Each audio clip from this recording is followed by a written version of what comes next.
안녕하십니까. 코로나19 통합뉴스룸 5시 뉴스입니다. 코로나19 위중증 환자가 열흘 연속 400명대를 이어가고 있는 가운데 수도권의 중환자 병상 가동률이 빠르게 높아지고 있습니다. 정부는 10,000명의 확진자에 대한 대응도 가능할 수 있도록 병상과 인력 그리고 재택치료 시스템을 보완하기로 했습니다. 신민의 의학 전문 기자가 보도합니다. 코로나19 위중증 환자가 늘면서 병상도 빠르게 차고 있습니다. 지난 한 주간 중환자실 평균 가동률은 56%, 전주보다 9%포인트 넘게 증가했고 감염병 전담병원 가동률도 지난주 평균 59%로 전주보다 5%포인트 이상 상승했습니다. 정부는 하루 7,000명의 확진자가 나오더라도 의료 대응이 가능하도록 병상 확보 행정명령을 발동한 상태입니다. 나아가 10,000명의 확진자도 대응할 수 있도록 준비 중이라고 밝혔습니다. 감염제 생산 지수는 지난주 1.05로 일주 새 소폭 감소했지만 여전히 확산세를 유지하고 있습니다.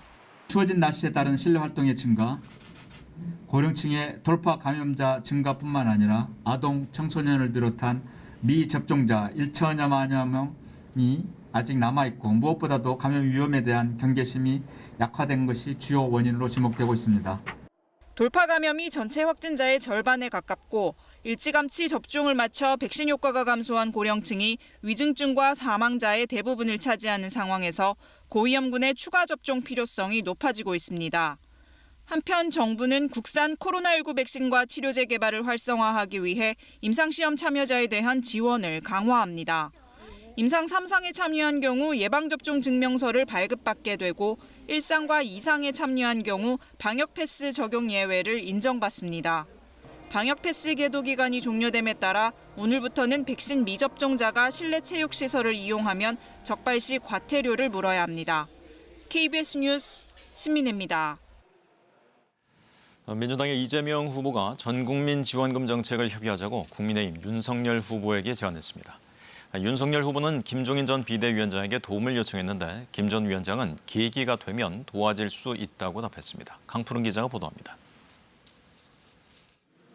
민주당 이재명 후보는 자신이 제시한 전국민 지원금 지급 방안과 윤석열 후보의 자영업자 50조 원 손실 보상 방안을 한 테이블에 놓고 협의하자고 제안했습니다. 지금 당장 어려운 소상공인 지원하고 가계소득도 지원하는 그런 정책들에 대해서 당대당 협의를 좀 해주시길 바랍니다. 특히 윤 후보를 향해 재원 대책도 없이 50조 원 약속을 하지는 않았을 거라면서 해법을 나누자고 강조했습니다. 이재명 후보는 올해 20조 원이 편성됐지만 내년엔 6조 원 규모로 축소된 지역 화폐 예산도 문제 삼았습니다. 홍남기 경제부총리를 향해 현장이 아닌 따뜻한 방안 책상에서 정책을 결정한다고 꼬집기도 했습니다. 국민의힘 윤석열 후보는 당 총괄 선대위원장으로 거론되는 김종인 전 비대위원장의 출판 기념회에 참석해 그간의 경륜으로 자신들을 잘 이끌어달라고 부탁했습니다. 국가의 대개조가 필요한 그런 시점에 또다시 우리 김 박사님께서 역할을 또 하셔야 될 때가 이제 다가오고 있지 않는가. 이준석 대표도 김 전 위원장이 많은 역할을 해줄 거라 확신한다며 거들었는데 김종인 전 위원장은 계기가 있으면 도와줄 수도 있을 것이라고 답했습니다. 다만 한기호 사무총장의 거취 등 당무 주도권을 놓고는 당내 기싸움도 벌어지고 있습니다. 윤 후보는 오늘 아침 최고위원회의에 불참했고 참석한 이 대표는 공개 발언을 생략하며 불편한 심기를 드러냈습니다. KBS 뉴스 강푸른입니다. 문재인 대통령이 오늘 오후 이철희 정무수석을 통해 국민의힘 윤석열 대선 후보에게 후보 선출을 축하하는 난을 보냈습니다. 이 수석과 윤 후보는 서로 덕담을 나눈 뒤 비공개 면담을 가졌는데 이양수 국민의힘 수석 대변인은 윤 후보가 대통령께 이번 대선에서 엄정한 중립을 지켜주시길 바란다고 요청했다고 밝혔습니다. 이에 이 수석도 대통령께 바로 전달하겠다라고 말하며 여기 오기 전에 대통령이 선거 엄정 중립하겠다는 말을 전해달라고 언급했다고 이 수석 대변인은 전했습니다. 이 수석은 이어 무소속 대선 주자인 김동연 전 경제부총리와 안철수 국민의당 후보에게 축하난을 전달했습니다. 재개발 구역에 포함이 됐지만 보상금에 대한 이견으로 철거에 응하지 않고 있는 서울 성북구 사랑제일교회에 대해서 법원이 6번째 강제 집행을 시도를 했지만 또 무산됐습니다. 이 과정에서 교인들과 집행인력이 충돌해 최소 8명이 다치고 7명이 현행범으로 체포됐습니다. 백인성 기자가 보도합니다. 서울 성북구 사랑제일교회에 대한 6번째 명도 집행이 또다시 무산됐습니다. 서울 북부지법은 오늘 새벽 3시 20분쯤부터 집행인력 500여 명을 보내 교회 시설에 대한 강제 집행을 시도했습니다. 소식을 듣고 모인 교인들이 저항하는 과정에서 집행인력과 충돌해 최소 8명이 다쳤습니다. 경찰이 저지선을 치고 교인들의 교회 진입을 막으면서 교회 앞에서는 대치가 이어졌습니다. 교인 일부가 교회 안으로 진입하려 하자 집행인력이 소화액을 뿌리며 저지해 충돌이 빚어지기도 했습니다. 일부 신도들은 교회 건물이나 전봇대 위로 올라가 집행을 그만두지 않으면 투신하겠다며 명도 집행 중단을 촉구했습니다. 결국 서울 북부지법은 5시간 만에 명도 집행을 중단하고 집행 인력을 철수시켰습니다. 성북구 장위 10구역에 있는 사랑제일교회 측은 주택재개발조합이 건물을 인도하라며 낸 소송에 항소심에서도 지난달 패소했습니다. 하지만 교회 측은 재개발조합이 제시한 보상금이 적어 건물 철거에 응할 수 없다며 맞서고 있습니다. 지난 8월에는 법원이 제시한 150억 원 상당의 보상금 조정안 역시 거절했습니다. 법원은 지난 5일에도 집행인력 300여 명을 동원해 사랑제일교회에 대해 5번째 명도 집행을 시도했지만 신도들이 강하게 저항하자 피해를 우려해 중단했습니다. KBS 뉴스 백인성입니다. 성추행 피해를 입고 숨진 공군 이중사 사망 사건 즈음 또 다른 공군 부사관도 강제 추행 피해를 당한 뒤 극단적 선택을 했던 것으로 드러났습니다. 군 검찰은 당시 강제 추행 사실을 확인했지만 유족에게 알리지 않고 뒤늦게야 기소했다는 의혹이 제기됐습니다. 홍진아 기자입니다. 공군이 극단적 선택을 한 부사관이 강제추행을 당한 정황이 있다는 사실을 알고도 유족에게 알리지 않고 늑장 기소했다는 의혹이 제기됐습니다. 군인권센터는 지난 5월 강원도 원주시에 있는 공군 8전투 비행단에서 여군 하사가 숨졌다고 밝혔습니다. 당시 유서는 발견되지 않았고 공군은 사망 원인을 업무 과중으로 인한 스트레스와 코로나19 통제로 인한 우울감으로 보고 한 달 만에 사건을 종결했습니다. 하지만 이후 유족 측이 사건 기록을 살펴보니 당시 8비행단 군사경찰이 부서 상관인 이모준이의 성추행 혐의를 확인했던 것으로 확인됐습니다. 피해 하사가 숨지기 전인 지난 3월에서 4월 가해 준이는 피해 하사의 볼을 잡아당겼고 피해 하사는 거부 의사를 밝힌 것으로 드러났습니다. 피해 하사가 숨진 뒤 가해 준이에 대한 거짓말 탐지 검사를 통해 추가 성추행 행위가 있을 수 있다는 사실도 확인했는데 변사 사건 수사 결과에 강제추행 사실은 반영되지 않았습니다. 공군 보통검찰부는 지난 8월 뒤늦게 이준이를 강제추행 혐의로 입건하고 지난달 기소했습니다. 유족은 지난 9월에서야 정보공개 청구로 수사 기록을 확인했고 이때 강제추행에 대한 혐의를 알게 됐다고 군인권센터는 주장합니다. 센터는 군사 경찰과 군 검찰은 수사 과정에서 강제추행 사실을 인지했는데도 사건을 축소 은폐하고 뒤늦게 강제추행건을 입건했다고 비판했습니다. 이와 관련해 공군은 해당 내용은 사실관계 확인이 필요한 사항이라고 설명했습니다. KBS 뉴스 홍진아입니다. 청와대 울산시장 선거 개입 의혹 사건 재판에 고발인인 김기현 전 울산시장이 증인으로 나왔습니다. 서울중앙지법은 오늘 공직선거법 위반 등 혐의로 재판에 넘겨진 송철호 울산시장과 황운하 더불어민주당 의원 등의 공판기일을 열고 김 전 시장을 증인으로 불렀습니다. 김 전 시장은 오늘 오후 법원에 출석하며 최악의 공작선거사범에 대한 재판이 이렇게 지연되고 있다는 것에 대해 매우 유감스럽게 생각한다고 말했습니다.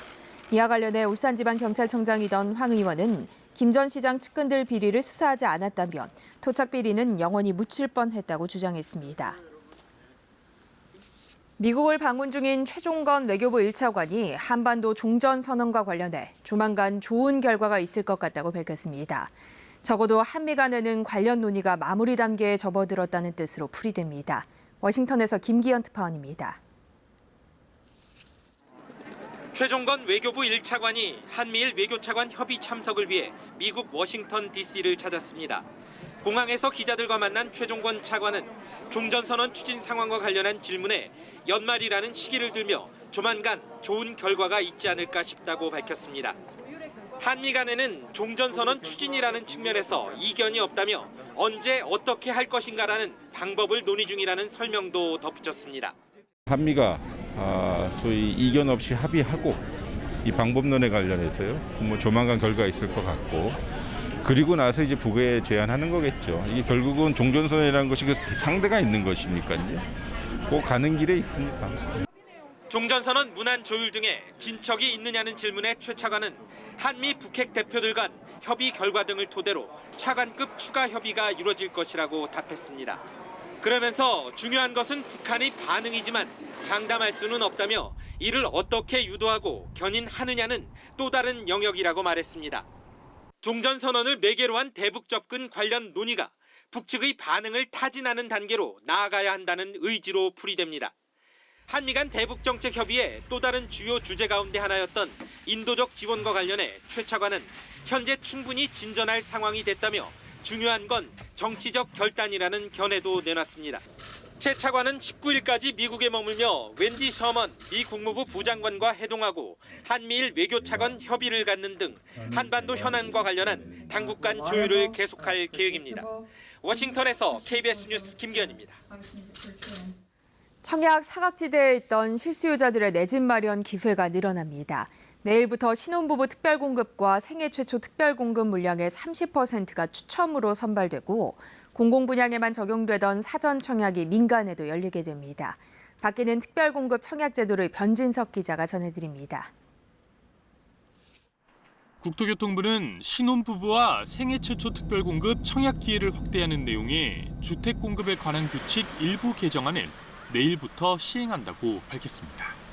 이에 따라 신혼부부 특별공급 물량의 30%는 소득이나 자녀 수에 관계없이 추첨으로 공급됩니다. 그동안은 도시근로자 월평균 소득의 140%를 초과하는 고소득 신혼부부는 청약 기회가 없었고 자녀 수 순서대로 공급하는 방식 때문에 무자녀 가구는 사실상 청약 당첨이 불가능했습니다. 생애 최초 특별공급 물량의 30%도 소득에 상관없이 추첨으로 선발하기로 했습니다. 이에 따라 고소득 무주택자와 1인 가구에도 생애 최초 특별공급 기회가 생깁니다. 신혼부부와 생애 최초 특공 모두 기존의 대기 수요자를 배려하기 위해 기존 방식에 의한 청약 탈락자는 새로 도입된 30% 추첨 물량에 포함해 다시 추첨하게 됩니다. 이번 특별공급 청약 개편안은 민영주택에만 해당되는데 내일부터 입주자 모집 승인을 신청하는 주택부터 적용됩니다. 국토부는 이와 함께 공공분양에만 적용했던 사전 청약을 공공택지 민간 아파트에도 시행하기로 했습니다. 국토부는 이번 개정안을 통해 분양 물량을 조기에 공급하는 한편 특공 사각지대에 놓인 실수요자들도 내 집 마련 기회가 확대될 것이라고 밝혔습니다. KBS 뉴스 변진석입니다. 정부의 요소수 긴급 수급 조정 조치가 시행이 됐지만 공급량이 충분치 않다 보니 현장은 여전히 혼란스럽습니다. 정부가 직접 나서서 마스크 대란 때처럼 가격과 재고를 통제해야 한다는 주장도 나오고 있지만 당장은 어렵다는 입장입니다. 정지주 기자가 보도합니다. 요소수 사기 위해 끝도 없는 줄을 섰던 지난주입니다. 기름 경고 등보다 더 무서운 게 바로 이 요소수 부족 경고 등이었다죠. 정부가 요소수 긴급 수급 조정 조치를 발표했습니다. 판매처는 주유소로 한정하고요. 승용차는 10리터, 화물차 등은 최대 30리터까지만 그 구매량도 제한했습니다. 그리고 13일부터 전국 거점 주유소 100곳에 요소수 180만 리터 한 대에 30리터씩 넣을 경우 차량 6만 대분의 요소수를 공급한다고 밝혔는데요. 숨통 트이나 기대했는데 현장은 대혼란입니다. 수요 여부와 상관없이 물량도 들쭉날쭉이고요. 입고 시간도 제각각이라죠. 주유소도 운전자도 혼란스럽습니다. 전화만 끊이질 않고 있습니다. 네, 감사합니다. 요소수는 아직 안 들어오고 있고요. 글쎄 저희도 답답해요. 언제 풀어줄지. 그러니까 요소수 혼란 막겠다며 판매처를 주유소로 일원한다는 정부 조치 나왔는데 달라진 건 없었다죠. 우리 입장도 황당하죠. 당장 없는데 들어오지도 않는데 무슨 3개월, 5개월 확보만 하면 뭐예요. 풀어놓지를 않는데 스트레스 받아가지고요 죽겠어요. 마른 눈에 물대기란 비난이 이어졌습니다. 정부가 발표한 물량의 10%도 우선 공급한다는 거점 주유소에 제대로 배송되지 못했기 때문입니다. 그러니까 180만 리터를 순차 공급하겠다고 했는데요. 정부가 이틀 동안 공급한 요소수는 71개 주유소에 14만 2천 리터였습니다. 10%도 안 되는 거였죠. 화물 운전자들의 불만이 속출했습니다. 8시간 동안 대기하다가 그냥 돌아갔다는 분도 있고요. 꼭 전화를 하고 가야 한다면서 관련 정보들을 온라인 커뮤니티에 공유했습니다. 이런 가운데 요소수 급한 분들을 더 힘들게 하는 일까지 벌어지고 있습니다. 주유소마다 가격이 다른데요. 일부 주유소에서는 단골에게만 팔거나 끼워 팔기까지 한다는 겁니다. 경유 200리터 이상을 구입해야 요소수 10리터를 준다는 그런 곳도 있었고요. 5만 원 이상 결제할 것을 요구해서 필요 없는 기름을 넣었다. 이런 불만도 이어졌습니다. 요소수 판매처가 주유소로 한정되면서 어려움 겪는 분들도 있습니다. 바로 중간 유통업자들 얘긴데요. 대형 생산업체가 요소수를 만들면은 건설 현장이나 차주들에게 직접 공급하던 역할을 해왔습니다. 그런데 생산업체가 요소수를 주유소에 우선 공급하니까 이 물량 확보가 어려워졌기 때문입니다. 중소생산업체들도 난감합니다.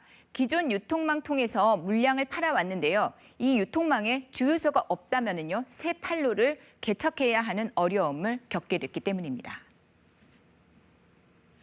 현장은 이렇게 혼란 그 자체인데 중국에서 요소 들어온다는 소리는 계속 들려옵니다.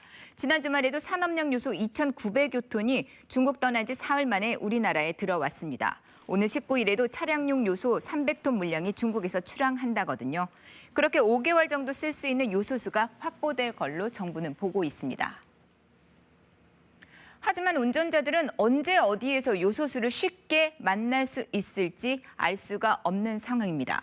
일각에서는 정부가 마스크 대란 때와 같이 요소수도 재고 관리 앱 같은 것을 구축을 해서 수요자가 구매처를 쉽게 파악하도록 해야 한다. 이런 목소리 나옵니다.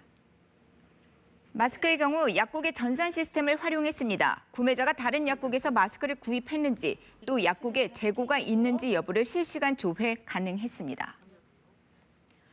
하지만 주유소는 상황이 좀 다릅니다. 입력 시스템 등 인프라가 제대로 갖춰지질 않았습니다. 당장 실시간 안내 시스템 구축을 하기에는 어렵다는 게 정부의 입장입니다. 이런 가운데 정부는 오늘 추가로 30여 곳에 요소수를 공급하고요. 우선 공급 주유소 100곳의 재고 현황도 파악해 부족분을 즉시 배분하겠다고 밝혔습니다. KBS 뉴스 정지주입니다. 고수익을 미끄러 투자자들에게 20억 원이 넘는 돈을 뜯어낸 일당이 경찰에 붙잡혔습니다. 수익률을 조작해 추가 투자를 유도했는데 많게는 8천만 원을 잃은 피해자도 있었습니다. 장성길 기자의 보도입니다. 한 20대 여성이 지난해 말 소액 투자로 큰 돈을 벌 수 있다는 광고를 보고 한 투자사에 200여만 원을 맡겼습니다. 이 여성은 며칠 지나지 않아 투자업체 사이트를 통해 투자금이 1,000만 원 넘게 불어난 것을 확인한 후 인출 의사를 밝혔으나 투자자 측은 200만 원을 더 요구했습니다. 금융기관의 의심을 피하려면 대포 통장이 필요해 돈이 필요하다는 겁니다. 뭐가 잘못됐구나. 이게 사기구나. 저 그냥 돈 다 필요 없으니까 돌려달라 하니까 그때부터는 계속 이제 로봇처럼 같은 말만 하는 거예요. 경찰에 붙잡힌 일당 7명은 지난해 초부터 1년 넘게 이런 식으로 670여 명을 상대로 25억 원을 받아 가로챘습니다. SNS 광고를 보고 찾아온 피해자들에게 소액을 투자하게 한 뒤 가상화폐 투자로 고수익이 난 것처럼 조작된 화면을 보여주었습니다. 10만 원에서 많게는 8천만 원까지 뜯긴 사람도 있었습니다. 젊은 여성을 주로 노렸습니다. 특히 여성들의 경우 피해 사실이 알려지면 가정 불화를 두려워해서 신고를 꺼린다는 점을 노리고 특히 맘카페를 통해서 수집된 전화번호를 범행 대상으로 이용했던 것으로 확인되었습니다. 이들은 코로나19 정부 지원금 대출 사기와 몸캠 피싱 등의 범행으로 9명에게서 5천여만 원을 갈취한 사실도 경찰 조사 결과 드러났습니다. 경찰은 일당 7명 가운데 3명을 구속하고 해외 도피 중인 주범 2명을 쫓고 있습니다. KBS 뉴스 장성길입니다.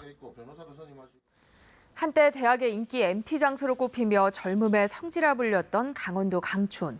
하지만 경춘선 전철 개통 이후 쇠락의 길을 걸어왔는데요.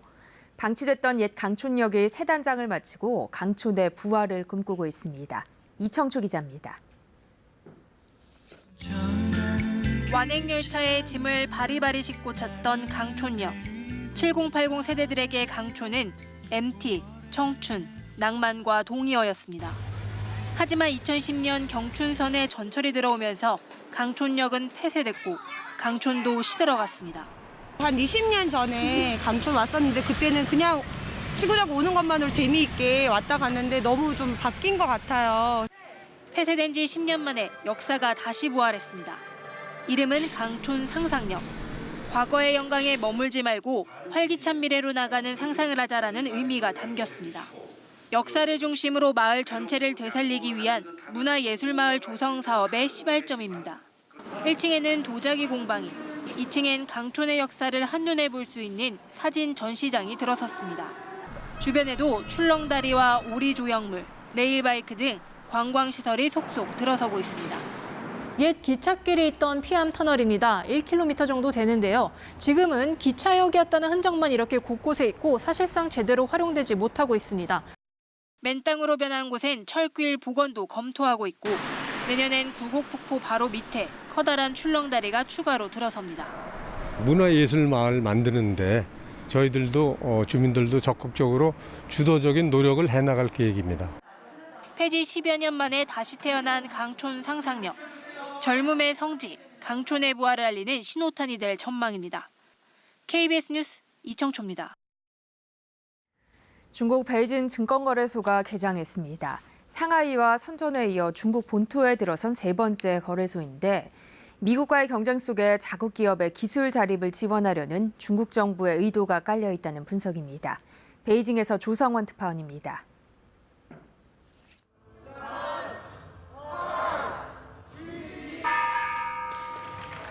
종소리와 함께 베이징 증권거래소가 문을 열었습니다.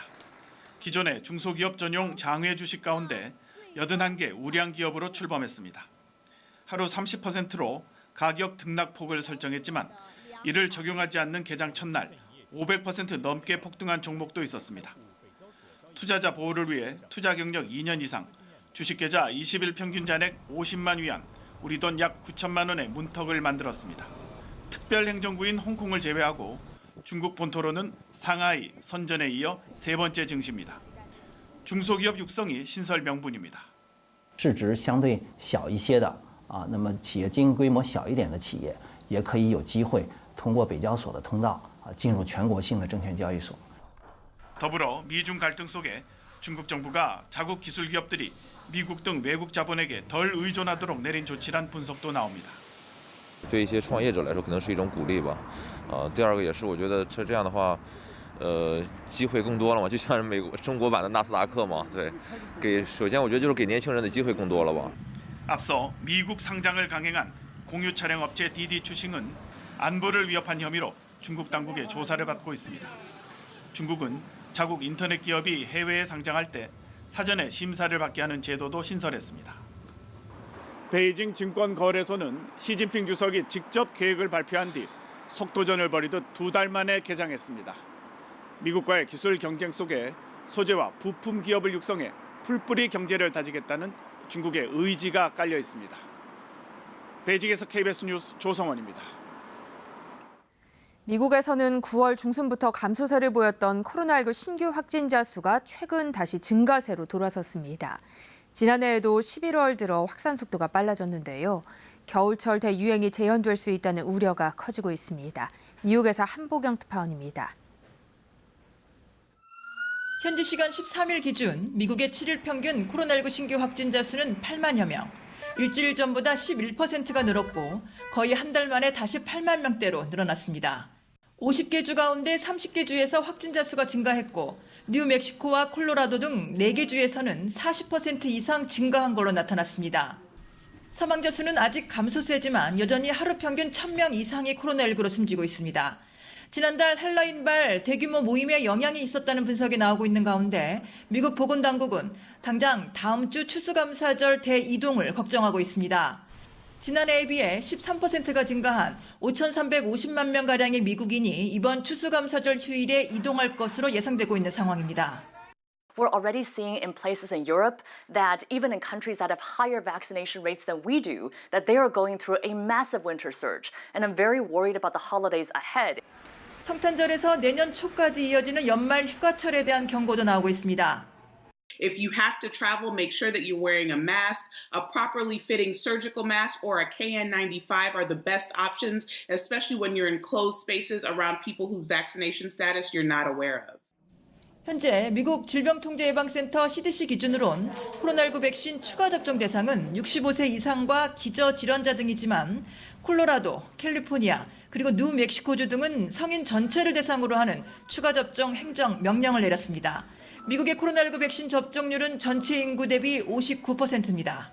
뉴욕에서 KBS 뉴스 한보경입니다. 이어서 오늘의 주식 시황을 KB증권에서 전해드립니다.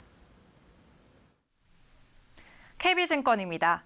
코스피는 이틀 연속 상승하며 3,000선 회복을 눈앞에 두고 장을 마쳤습니다. 코스닥은 개인과 기관의 팔자에도 외국인의 매수 속에 2% 가까운 강세를 보이며 마감했습니다.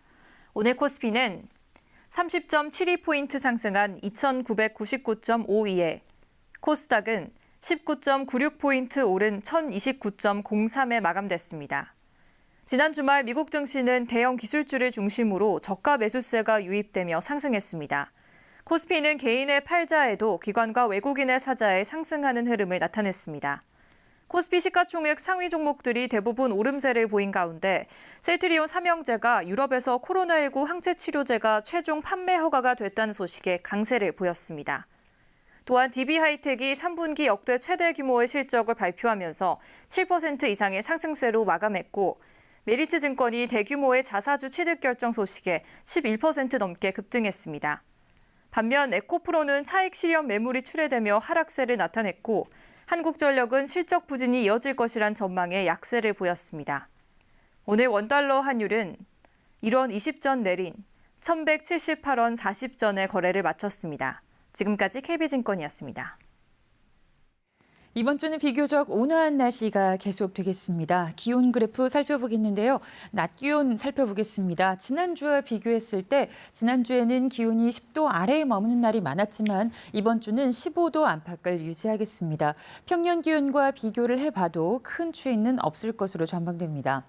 현재 전반적으로 구름이 좀 끼어 있습니다. 내일도 우리나라는 고기압의 영향권에 들겠지만 새벽부터 오전 사이에 내륙 대부분 지역에서는 안개가 짙게 끼면서 가시거리가 짧겠습니다. 동해안 지역은 건조특보가 발효 중입니다. 그리고 내일도 충북과 전북, 광주에서는 미세먼지 농도가 나쁨 단계, 세종과 대구에서는 오전에 일시적으로 농도가 짙게 나타나겠습니다. 내일 아침 기온은 서울, 청주 4도, 광주 6도, 대구 5도 등으로 오늘과 비슷하겠습니다. 낮 최고 기온은 서울 13도, 청주 15도 등으로 오늘보다 조금 낮겠습니다. 바다의 물결은 전해상에서 잔잔하게 일겠습니다.